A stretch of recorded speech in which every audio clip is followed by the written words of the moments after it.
جن لوگوں نے کفر کیا ان سے پکار کر کہہ دیا جائے گا کہ جب تم دنیا میں ایمان کی طرف بلائے جاتے تھے اور مانتے نہیں تھے تو اللہ اس سے کہیں زیادہ بیزار ہوتا تھا جس قدر تم اپنے آپ سے بیزار ہو رہے ہو۔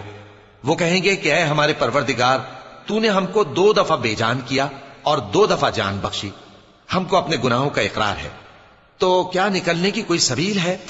یہ اس لیے کہ جب تنہا اللہ کو پکارا جاتا تھا تو تم انکار کر دیتے تھے، اور اگر اس کے ساتھ شریک مقرر کیا جاتا تھا تو مان لیتے تھے۔ سو حکم تو اللہ ہی کا ہے جو بلند و بالا ہے، بڑا ہے۔ وہی تو ہے جو تم کو اپنی نشانیاں دکھاتا ہے اور تم پر آسمان سے رزق اتارتا ہے، اور نصیحت تو وہی حاصل کرتا ہے جو اس کی طرف رجوع کرتا ہے۔ تو اللہ کی عبادت کو خالص کر کے اسی کو پکارو، اگرچہ کافر برا ہی مانے۔ وہ مالک درجات عالی اور صاحب عرش ہے، اپنے بندوں میں سے جس کو چاہتا ہے اپنے حکم سے وہی بھیجتا ہے تاکہ ملاقات کے دن سے ڈرائے۔ جس روز وہ نکل پڑیں گے ان کی کوئی چیز اللہ سے مخفی نہ رہے گی۔ سوال ہوگا آج کس کی حکومت ہے؟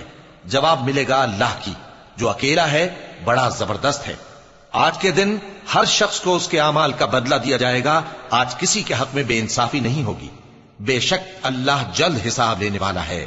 اور ان کو قریب آنے والے دن سے ڈراؤ جبکہ دل غم سے بھر کر گلوں تک آ رہے ہوں گے۔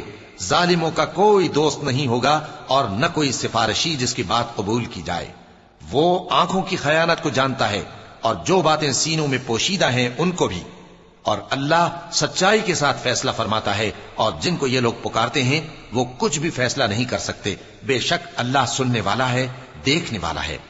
کیا انہوں نے زمین میں سیر نہیں کی تاکہ دیکھ لیتے کہ جو لوگ ان سے پہلے تھے ان کا انجام کیسا ہوا؟ وہ ان سے زور اور زمین میں نشانات بنانے کے لحاظ سے کہیں بڑھ کر تھے، تو اللہ نے ان کو ان کے گناہوں کے سبب پکڑ لیا، اور ان کو اللہ کے عذاب سے کوئی بھی بچانے والا نہ تھا۔